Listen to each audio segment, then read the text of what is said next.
Et yo, salut tout le monde, c'est Omega Regulus et aujourd'hui on se retrouve pour une nouvelle vidéo. Cette fois, on va traiter d'un sujet qui fait pas polémique. En tout cas, il n'y a pas encore de vidéo dessus aux dernières nouvelles. Alors voilà le sujet. Pourquoi le manga DBS est meilleur que l'anime, selon mon avis. Alors ne perdons pas plus de temps, commençons tout de suite l'analyse.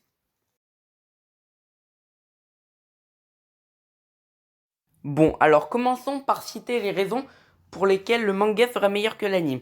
Alors pour commencer, beaucoup moins d'incohérences de puissance. Comme par exemple dans l'anime, au pif, Piccolo qui n'arrive même pas à battre le garde de Freezer, mais qui réussit à vaincre Frost. Alors bon, même si Frost était épuisé à ce moment-là, je pense quand même qu'il y aurait eu un bon écart de puissance. Certes, la puissance de Freezer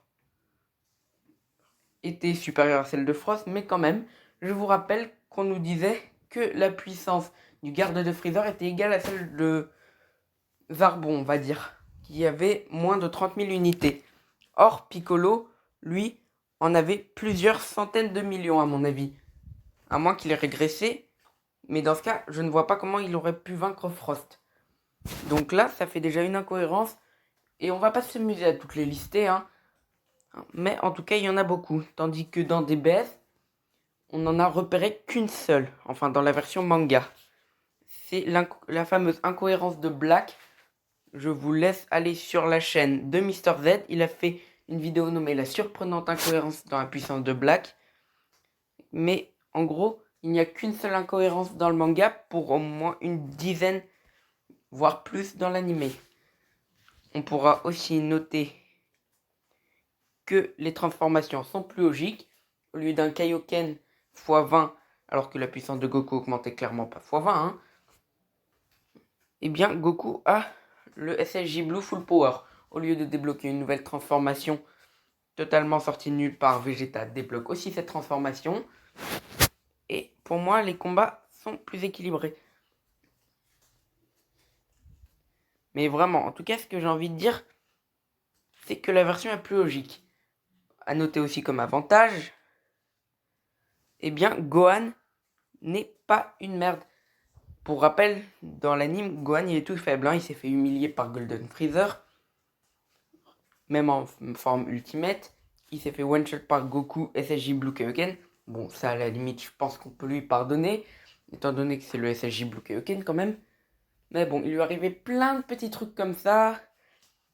En comparaison, on va parler d'un personnage, Kefla. Kefla, il avait forcé Goku à sortir son Ultra Instinct et avait vaincu le SSJ Blue Kaioken avec seulement la moitié de sa puissance. Je sais ce que vous allez me dire, mais le SSJ Blue Kaioken n'avait pas rechargé tout son ki. Eh bien, il faut savoir que Kefla non plus n'était pas à son maximum. En effet, il ne passera en Super Saiyan 2 que contre la forme Ultra Instinct de Goku. Donc on peut considérer que au mieux Goku SSJ Blue Kaioken est de même puissance que Kefla. Un personnage bien cheaté, hein. Et ben dans le manga, Gohan, ce qu'il faut savoir, et ben c'est qu'il fait égalité avec Kefla. Ouais, rien que ça. Alors que Kefla, on nous a bien montré qu'elle était encore plus puissante que Kale, qui elle-même avait ridiculisé Golden Freezer. Donc on voit quand même qu'au bout d'un moment, ben il faut se rendre compte. Donc se rendre compte que, évidemment, Gohan est beaucoup plus respecté dans le manga, ça déjà c'est un bon point. Il y a moins d'incohérence dans le manga et quelques petits points qui m'ont fait apprécier. Comme par exemple que Zamasu immortel ne lance pas des petites boules de ki à Goku SSJ Blue, mais se fait totalement rouler dessus par Goku SSJ God. Tous ces petits avantages là, pour moi c'est ce qui fait que le manga est mieux. Donc maintenant voyons les points qu'on peut accorder à l'anime.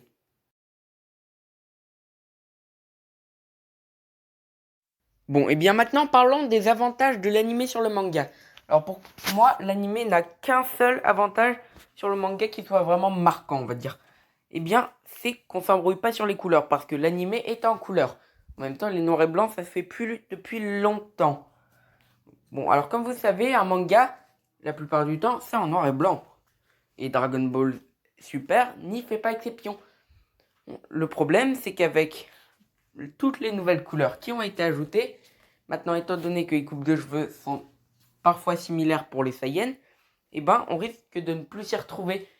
Et dans ce cas, ils doivent compenser ça avec des dialogues qui montrent que les personnages changent de transformation. Et ça, ben, ça interrompt un peu le rythme des combats. Parce qu'en général, les transformations, on les fait dans les combats. Et c'est ça qui est vraiment dommage avec le manga. C'est qu'il n'y a pas vraiment d'effet. Par exemple, ils auraient pu faire une aura spécifique pour une transformation particulière. Mais non, ils auraient dû penser à ça. Sans ça, je pense que le manga DBS n'aurait vraiment eu que des avantages sur l'animé. Mais c'est vraiment le point fort de l'anime DBS.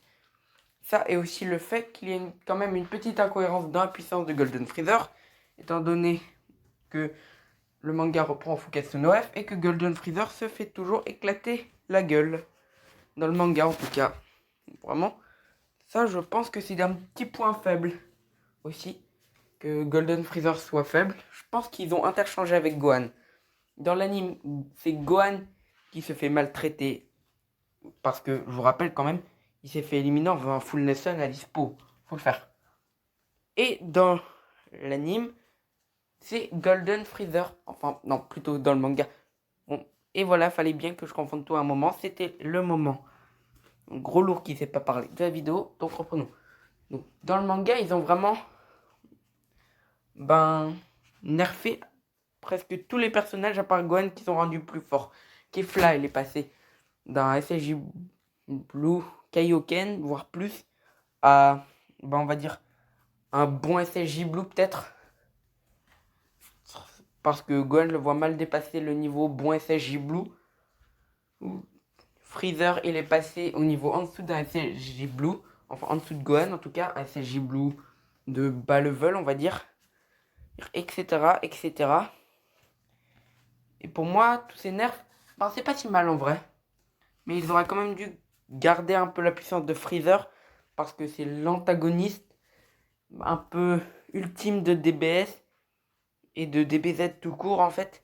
Et c'est ça qui est quand même un peu triste avec lui. On espère qu'il reviendra avec un prochain power-up.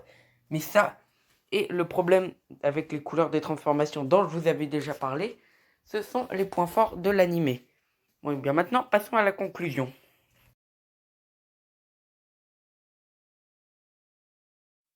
Et enfin, la conclusion. Bon, je vous l'avais dit en début de vidéo, ce que je préférais, c'était quand même le manga. Donc là, il n'y aura pas de surprise. Mais bon, je vous ai déjà expliqué les points forts et les points faibles du manga par rapport à l'anime et vice versa.